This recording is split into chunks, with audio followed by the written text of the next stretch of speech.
Цяла България е разтърсена от поредното тежко престъпление. Похитителя по всяка вероятност е 43 години. За какво става дума? За Цеко. Безработен съм, за съжаление. Пи! Този човек е успял да направи на маймуни цяла държава.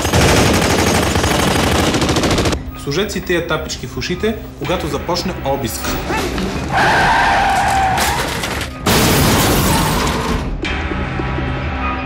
Автомат калашника подказан лък.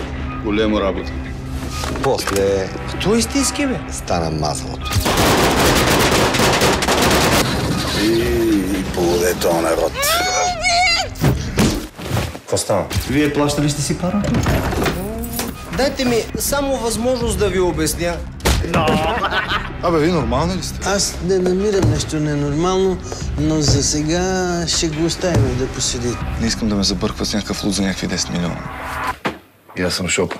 Вие какво правите тук, бе? Любов ли правите тук? Колата ви е развалена, бе! Кой си ти? 007. Няма да преговаряме! С вас! Вие нямате съвест! Ние имаме тарифи! До доказване на противното всеки е виновен. Ма дали вече няма мутри в тази държава? Намират се още. Тук, там, у нас. За какво го биха? Заради мен. Браво!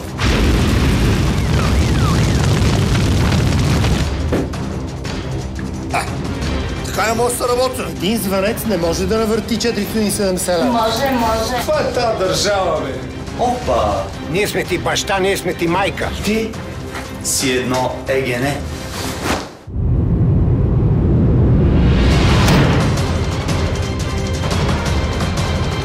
Що наша да направи такъв филм? Защото царували за това.